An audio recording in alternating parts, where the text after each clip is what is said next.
கர்த்தருடைய பரிசுத்த நாமம் மகிமையடைவதாக. இந்த நாளின் தேவனுடைய வார்த்தை சங்கீதம் 45வது அதிகாரம் 10வது வசனம். குமாரத்தியே கேள், நீ உன் செவியை சாய்த்து சிந்தித்துக்கொள்.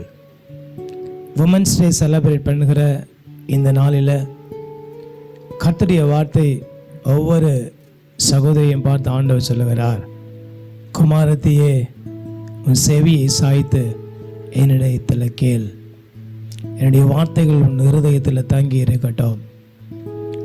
நகோமி ருத்க்கு 4 விதமான காரியங்களை கற்றுக் கொடுத்தாள். போவாஸ் உன்னை மணந்து கொள்வதற்கு முன்பாக நீ குளித்து, அதாவது இயேசுவின் இரத்தத்தினால் கழுவப்பட்டு எண்ணெய் பூசி, அதனால் பரிசுத்த ஆவியினால் நீ அபிஷேகம் பண்ணப்பட்டு உன் வஸ்திரத்தை உடுத்தி கொண்டு, உன்னுடைய வஸ்திரமாகிய ரட்சிப்பின் வஸ்திரத்தை நீ பாதுகாத்து கொண்டு, இந்த 3 காரியங்களையும் செய்து நீ தெய்வ சமூகத்துக்குள்ள நீ வரும் பொழுது, போவாஸ் மடியில் அண்டை வரும் பொழுது போவாஸ் தன்னுடைய வஸ்திரத்தை உண்மையில போடுவார். அதுபோல் என்ன கருமையான தேவனுடைய ஜனமே, தெய்வ சமூகத்தில் வந்திருக்கிற நீ ஆண்டுடைய வார்த்தைக்கு நீ செவி சாய்ப்பாய் என்று சொன்னால், அப்பொழுது போவாசை போல தேவனுடைய வஸ்திரம் உண்மையில போடப்படும்.